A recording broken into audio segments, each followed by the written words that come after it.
بزرگوں، دوستوں، نوجوان ساتھیوں، عزیز بچوں، السلام علیکم ورحمۃ اللہ وبرکاتہ۔ نحمدہ ونصلی علی رسولہ الکریم، اما بعد، فاعوذ باللہ من الشیطان الرجیم، بسم اللہ الرحمن الرحیم۔ انما یعمرکم مساجد اللہ من آمن باللہ والیوم الآخر۔ صدق اللہ العلی العظیم و صدق رسولہ النبی الامین المتین الکریم، ونحن علی ذلک لمن الشاہدین والشاکرین والحمد للہ رب العالمین۔ پیارے پیارے اسلامی بھائیوں، نوجوانوں، بزرگوں، تمامی حضرات مل کر محبت کے ساتھ حضور اکرم صلی اللہ تعالیٰ علیہ وآلہ وبارک وسلم کی بارگاہ میں درود پاک پڑھ لیں۔ اللہم صلی علی سیدنا شفیعنا مولانا محمد وبارک وسلم، صلاۃ و سلام علیک یا رسول اللہ صلی اللہ تعالیٰ علیہ وسلم۔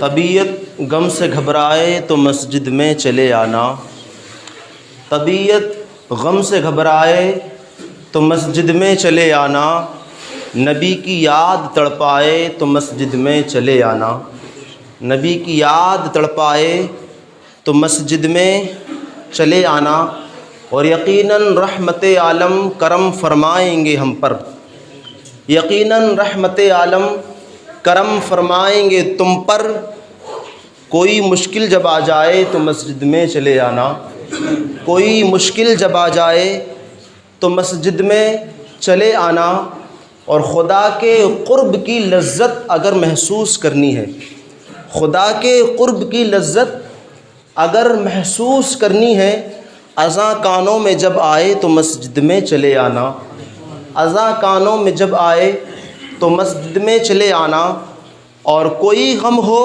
نہ چھوٹے دامن صبر و رضا تم سے، کوئی غم ہو نہ چھوٹے دامن صبر و رضا تم سے، خوشی جب ہاتھ میں آئے تو مسجد میں چلے آنا، خوشی جب ہاتھ میں آئے تو مسجد میں چلے آنا، اور نماز فجر پڑھ کر تم نکلنا روزی کی خاطر، نماز فجر پڑھ کر تم نکلنا روزی کی خاطر، نماز ظہر جب آئے، جب وقت ظہر آ جائے تو مسجد میں چلے آنا، جب وقت ظہر آ جائے تو مسجد میں چلے آنا۔ پیارے پیارے اسلامی بھائیوں،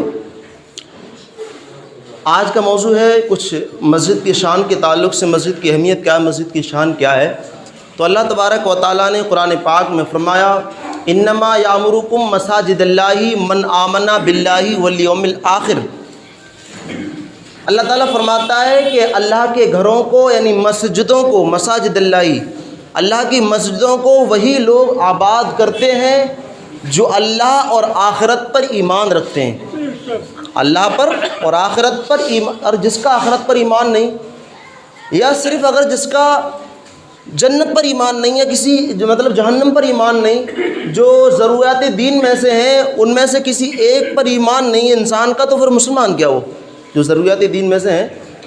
تو ہمارا ایمان ہے اللہ پر بھی، آخرت پر بھی، جہنم پر بھی، جنت پر بھی، اور جو اللہ نے حکم کیا اس کے رسولوں پر بھی، اس کی کتابوں پر بھی، یہ تمام پر ہمارا ایمان ہے۔ تو فرمایا، پروردگار عالم فرماتا ہے کہ جو اللہ پر اور آخرت کے دن پر ایمان رکھتے ہیں وہ اللہ کے گھروں کو، مسجدوں کو آباد کرتے ہیں، مسجدوں کو آباد کرتے ہیں۔ اور حدیث پاک کے اندر آتا ہے، حضور اکرم صلی اللہ تعالیٰ علیہ وآلہ وبارک وسلم فرماتے ہیں، حضور کا فرمان ہے کہ سب سے بہترین جگہ دنیا کے اندر اللہ کے گھر مسجدیں ہیں، سب سے بہترین جگہ مسجد ہے، اور سب سے بری جگہ بازار ہے۔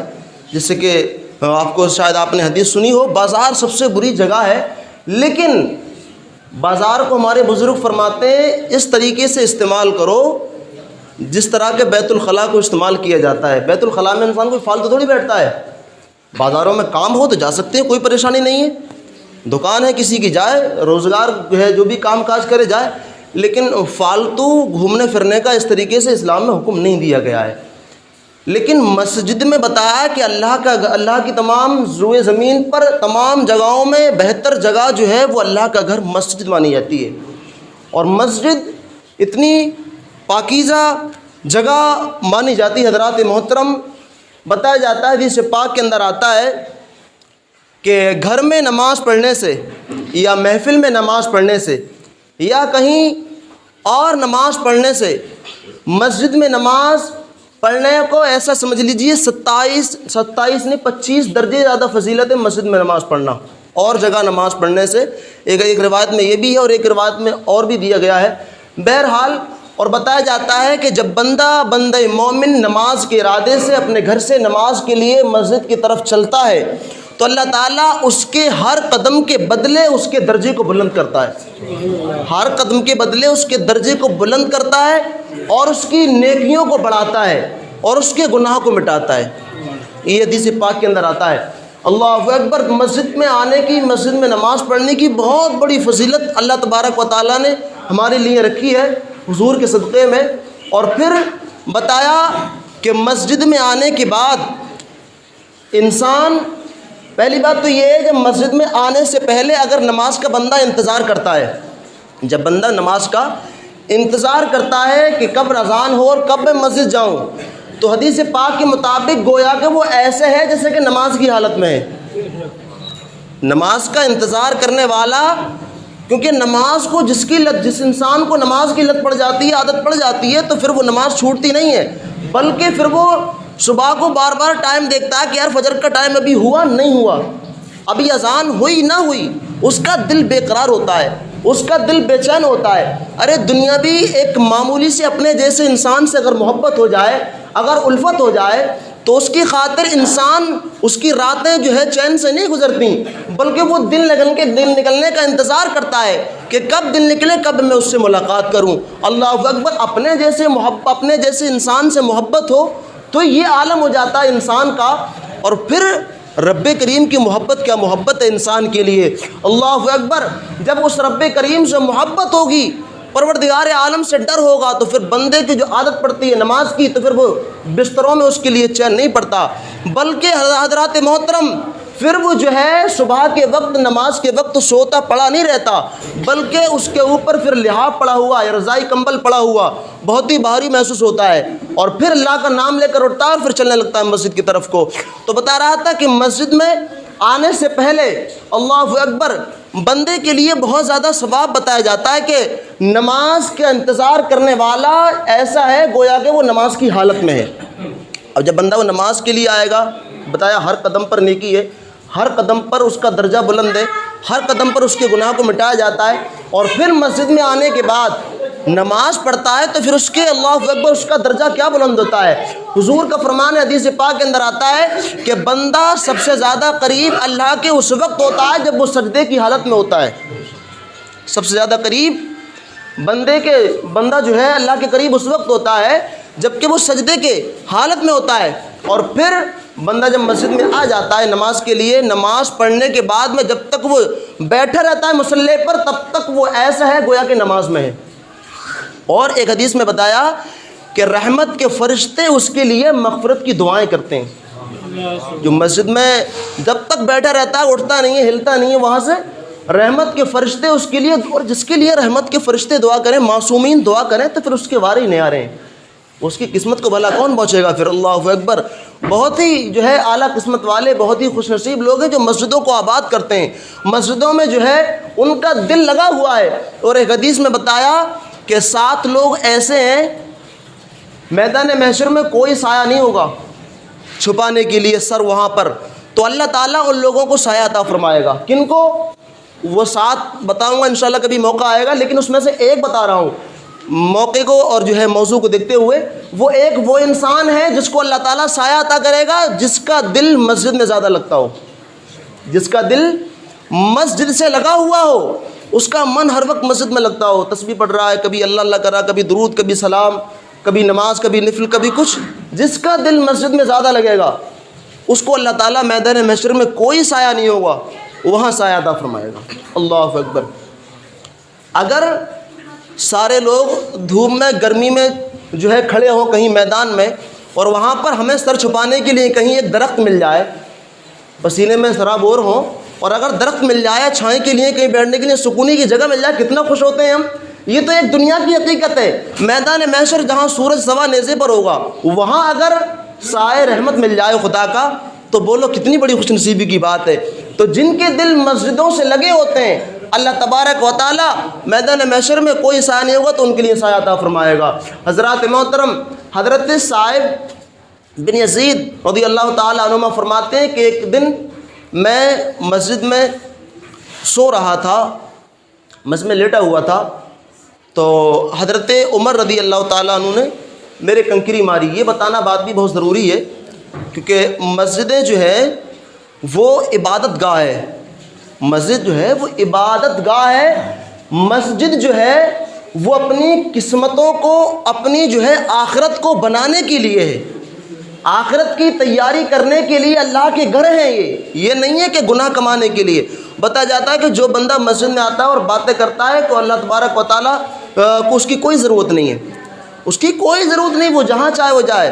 اور فرمایا حدیث پاک میں کہ ایک زمانہ ایسا آئے گا کہ اس زمانے میں لوگ مسجدوں میں بیٹھیں گے اور گروہ در گروہ بنا کر کے بیٹھ کے باتیں کریں گے، دنیا کی باتیں کریں گے وہ لوگ. اور حضور فرماتے ہیں کہ تم ان لوگوں کے ساتھ میں مت بیٹھنا کیونکہ اللہ کو ان کی کوئی ضرورت نہیں. حالانکہ ضرورت تو ہے نہیں کسی کی، لیکن گویا کہ ان کے عمل اللہ تبارک و تعالیٰ ان کے منہ پہ مار دیتا ہے.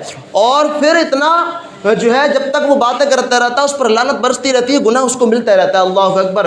تو صحابہ رسول فرماتے ہیں، کہتے ہیں کہ دن میں مسجد میں لیٹا ہوا تھا، سو رہا تھا، تو حضرت عمر رضی اللہ تعالیٰ عنہ نے میرے کنکری ماری. کنکری، یہ ابھی میں نے رات ہی شادی حدیث پڑھی ہے، تو فرمایا کہ کنکری ماری، کنکری مسجد میں کنکری ماری میرے. اور میں اٹھا فوراً اور مجھے اشارے سے بلایا. بلانے کے بعد کہا کہ دو شخص ہیں مسجد میں، وہ نئے، ان کو بلا کر کے لاؤ میرے پاس. باتیں کر رہے ہیں مسجد میں، وہ شخص باتیں کر رہے تھے مسجد میں، نئے انسان تھے. بلا کر لاؤ دونوں کو حضرت عمر کے پاس میں. حضرت عمر کا جلال، تو جلال کیا جلال تھا ان کا، اللہ اکبر. حضرات محترم، تو لایا گیا بلا کر کے. کہا کہ کہاں کے رہنے والے ہیں آپ؟ کہا کہ مدینے کے نہیں رہنے والے، ہم طائف کے رہنے والے بتایا تھا یا کہیں اور کے بتایا تھا. تو کہا کہ اگر تم مدینے کے ہوتے تو تمہیں ضرور میں کوڑے لگاتا، ضرور تمہیں سزا دیتا اس کی کہ اللہ کے گھر میں حضور کی مسجد نبوی میں بیٹھ کے تم باتیں کر رہے ہو.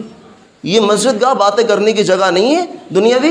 یہاں پر اگر کوئی مسائل ہے دینی اعتبار سے تو وہ آپ پوچھ سکتے ہیں، جو ہے اللہ رسول کا ذکر یہاں پر کرنے کی جگہ ہے. اللہ اکبر. حضرات محترم، تو کہا کہ میں تمہیں سزا دیتا ضرور، آئندہ اس چیز کا خیال رکھنا، باتیں مت کرنا. اس طریقے سے حضرت عمر نے اس کو جو ہے تنبیہ کی، ان کو سمجھایا. اللہ اکبر. حضرات محترم، تو دیکھیں ہمیں چاہیے کہ مسجد میں جتنی دیر بیٹھیں ہم اس نیت سے بیٹھیں کہ ہم یہاں پر اپنی آخرت کو سنوارنے آئے ہیں، ہم اپنی عاقبت کو سنوارنے آئے ہیں، اپنی قسمتوں کو سنوارنے کے لیے آئے ہیں. ہم اللہ تبارک و تعالیٰ کے گھر میں آئے ہیں.